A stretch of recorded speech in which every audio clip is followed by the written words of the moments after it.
Hi, I'm Virginie Likens from Roland Designs. Let's talk signatures. Today I have with me a little vintage embroidery book called Mary Thomas's Embroidery Book. It's from the 1930s, but this is a reprint from the 40s. Inside of it, there's a whole chapter on technical and miscellaneous hints. But in that chapter, there is a paragraph about signature, which I thought was quite interesting. Signature.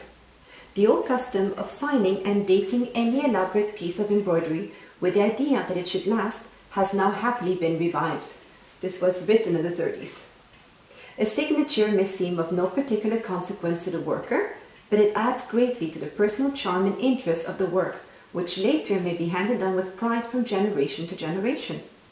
It is for this reason that the little stitch samplers of the 18th centuries are so eagerly sought by collectors, as the name, age, date, and sometimes even the address added in the corner brings these seemingly forgotten works to life.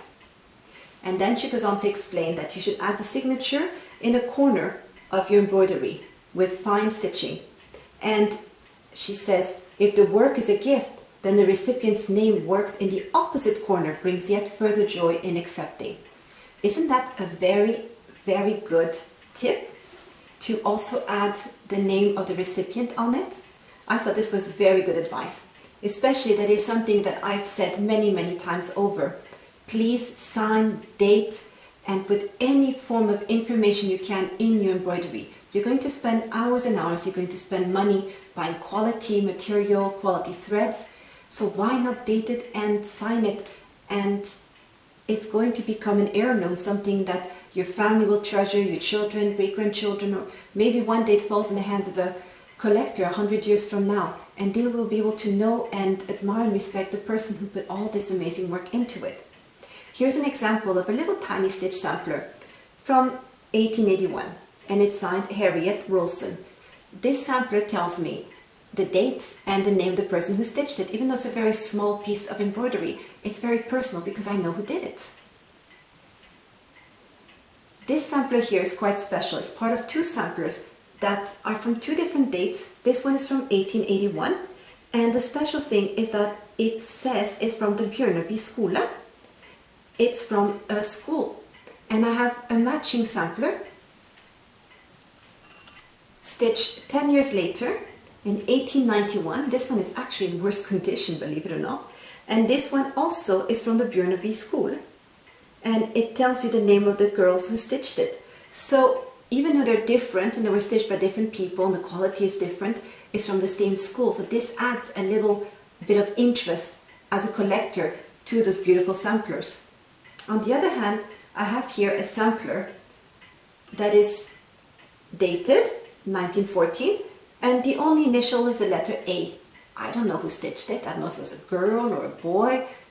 It's still cute, but it would have been fun to know a bit more about the sampler. Here's another example. Somebody put some time and effort to make the sampler and to do the little stitching and hemming around, but there's only initials and a date. At least there's a date. Sometimes you have samplers of no date, but it is pretty rare. Usually people were pretty good at putting dates and initials, but initial doesn't tell you that much. Here I have a couple more samplers. This one here in particular is very special because it's one of the samplers where you are told the age of the stitcher. This is an old one. Ellen Blomfield, age 11, March the 3rd, 1871. I know it's a girl, and I know how old she was, and I know the date she stitched it, and maybe even the date she finished it, or started. Usually I think people stitch the date they finished it. So this one has even more interest because I know the age of the stitcher.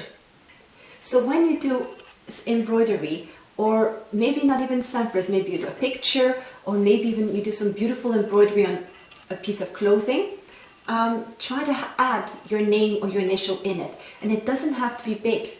I have here a sampler I made some years ago. It shows 4 roses stitched in 4 different ways, cross stitch and petit point and beads. And the weight is, it was not really possible to put a big signature on it, but I managed to squeeze in very small, in the same green as the leaf, my initials. I always sign Ginny, so it's Ginny, and the date 2019. It's quite small, and it doesn't really pop out so much, but it's still there, and it's recognizable. I always sign my name the same way. I have here another piece I did.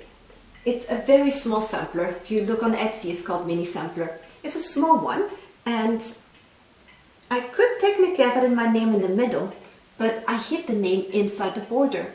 Right here on the corner, I put the date and my name, Ginny, 2019. I also added the date and my name on it, but in such a way that you almost don't see it. And this could technically be a gift, and I could add somebody else's initials or name in it if it was a present, but still, I put my name in it and the date so I know when I finished it. And if I pass it down, if somebody one day wants to collect my work, they'll be able to know that I always sign exactly the same way. So whatever you do, try to sign your work. It doesn't have to be a large signature, but like it says in the book, maybe just add a little thing to the corner of your embroidery.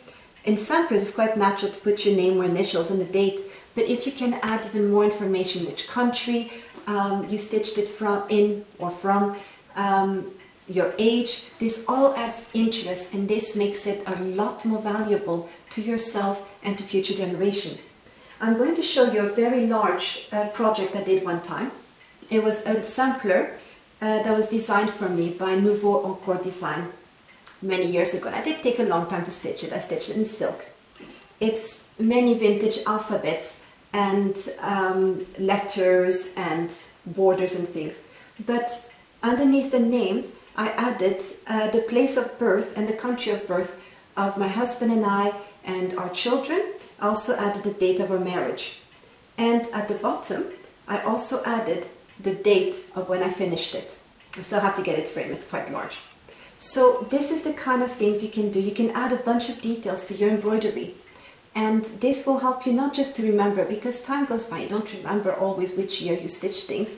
And this will help you also to just treasure it a bit more, and maybe, unlike I have done, not framed it, take the time and the energy to frame your work of embroidery and display them. You can be proud of your work. It's something that needs to be shown. Just remember, never in direct sunlight.